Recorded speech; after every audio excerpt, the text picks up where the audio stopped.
શું મત આપવા માટે મતદાર માહિતી સ્લીપ પૂરતી છે? શું હું માત્ર મતદાર માહિતી સ્લીપ દર્શાવી મતદાન કરી શકું છું? જવાબ છે ના.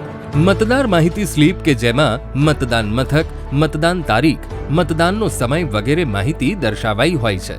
જિલ્લા ચૂંટણી વિભાગ અંતર્ગત આ કામગીરી મતદારને માહિતગાર કરવાનું છે, નહીં કે તેના થકી તે મતદાન કરી શકે.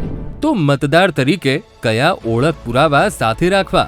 મતદાર ઓળખપત્ર, ભારતીય પાસપોર્ટ, ડ્રાઇવિંગ લાયસન્સ, દિવ્યાંગ ઓળખ કાર્ડ, કેન્દ્ર સરકાર, રાજ્ય સરકાર, જાહેર ક્ષેત્રના સાહસો કે પબ્લિક લિમિટેડ કંપનીના કર્મચારીઓને અપાયેલ સર્વિસ ઓળખપત્ર, ફોટા સાથેની બેંક, પોસ્ટ ઓફિસમાંથી મળેલ પાસબુક, પાન કાર્ડ, એનપીઆર હેઠળના આરજીઆઈ દ્વારા અપાયેલ ઓળખપત્ર, મનરેગા જોબ કાર્ડ, શ્રમ વિભાગ દ્વારા અપાયેલ સ્વાસ્થ્ય વીમા સ્માર્ટ કાર્ડ, ફોટા સાથેનો પેન્શન દસ્તાવેજ, આધાર કાર્ડ, સંસદ સભ્યશ્રી, ધારાસભ્યશ્રી, વિધાન પરિષદના સભ્યશ્રીને આપવામાં આવેલ અધિકૃત ઓળખ કાર્ડ. અત્યારથી જ થઈ જાઓ તમામ જરૂરી ઓળખ પુરાવા સાથે તૈયાર. માહિતીથી સજ્જ મેહાણાનો મતદાર.